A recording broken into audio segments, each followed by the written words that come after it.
ಇದು ಪವರ್ ಟಿವಿಯ ಮತ್ತೊಂದು ಬಿಗ್ ಇಂಪ್ಯಾಕ್ಟ್ ಆಗಿದೆ. ಲಂಚಬಾಕ ಅಧಿಕಾರಿ ರವಿಕುಮಾರ್ ಅನ್ನ ಅಮಾನತು ಮಾಡಲಾಗಿದೆ. ಇದು ಪವರ್ ಟಿವಿ ವರದಿಯ ಮತ್ತೊಂದು ಬಿಗ್ ಇಂಪ್ಯಾಕ್ಟ್.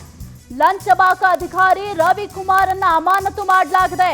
ಚಿಕ್ಕೋಡಿ ಸಮಾಜ ಕಲ್ಯಾಣ ಇಲಾಖೆ ಸಹಾಯಕ ನಿರ್ದೇಶಕನನ್ನ ಅಮಾನತು ಮಾಡಲಾಗಿದೆ.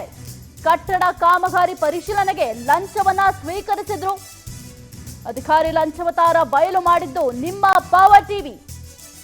ಪವರ್ ಟಿವಿಯ ವರದಿಯ ಬೆನ್ನಲ್ಲೇ ಅಧಿಕಾರಿಗಳು ಈಗ ಎಚ್ಚೆತ್ತುಕೊಂಡಿದ್ದಾರೆ. ಕರ್ತವ್ಯ ಲೋಪದ ಹಿನ್ನೆಲೆ ರವಿಕುಮಾರ್ ಅನ್ನ ಅಮಾನತು ಮಾಡಲಾಗಿದೆ. ಸರ್ಕಾರದ ಅಧೀನ ಕಾರ್ಯದರ್ಶಿ ನರಸಿಂಹಮೂರ್ತಿ ಈ ಆದೇಶವನ್ನ ಹೊರಡಿಸಿದ್ದಾರೆ. ಇದು ಪವರ್ ಟಿವಿಯ ಮತ್ತೊಂದು ಬಿಗ್ ಇಂಪ್ಯಾಕ್ಟ್ ಸ್ಟೋರಿ ಆಗಿದೆ. ಲಂಚಬಾಕ ಅಧಿಕಾರಿ ರವಿಕುಮಾರ್ ಅನ್ನ ಅಮಾನತು ಮಾಡಲಾಗಿದೆ.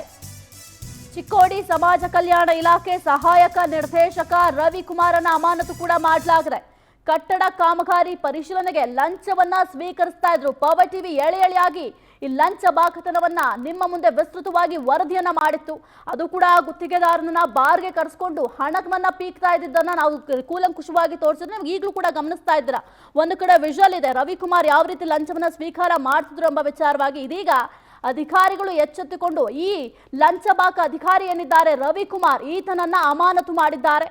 ಇದು ಪವರ್ ಟಿವಿಯ ಮತ್ತೊಂದು ಬಿಗ್ ಇಂಪ್ಯಾಕ್ಟ್ ಸ್ಟೋರಿ ಆಗಿದೆ. ಚಿಕ್ಕೋಡಿ ಸಮಾಜ ಕಲ್ಯಾಣ ಇಲಾಖೆಯಲ್ಲಿ ಯಾವ ರೀತಿ ಲಂಚಬಾಕರಿದ್ದಾರೆ, ಯಾವ ರೀತಿ ಲಂಚ ಕೊಡಬೇಕಾಗಿತ್ತು, ಪ್ರತಿಯೊಂದು ಕೆಲಸಕ್ಕೂ ಕೂಡ ಈ ಚಿಕ್ಕೋಡಿಯ ಸಮಾಜ ಕಲ್ಯಾಣ ಇಲಾಖೆಯಲ್ಲಿ ಎಲ್ಲದಕ್ಕೂ ಕೂಡ ಲಂಚ ಕೊಡಬೇಕಿತ್ತು. ಕೇವಲ ಒಬ್ಬ ಕಂಪ್ಯೂಟರ್ ಆಪರೇಟರ್ ಇದ್ದಾರಲ್ಲ, ಅವ್ರಿಗೂ ಕೂಡ 500 ರೂಪಾಯಿ ಫಿಕ್ಸ್ ಅಂತ ಮಾಡ್ಕೊಂಡಿದ್ರು. ಇದೀಗ ಅಧಿಕಾರಿಗಳಾಗ ಎಚ್ಚೆತ್ತುಕೊಂಡು ಈ ಲಂಚಬಾಕ ಅಧಿಕಾರಿ ರವಿಕುಮಾರ್ ಅನ್ನ ಅಮಾನತು ಮಾಡಿದ್ದಾರೆ.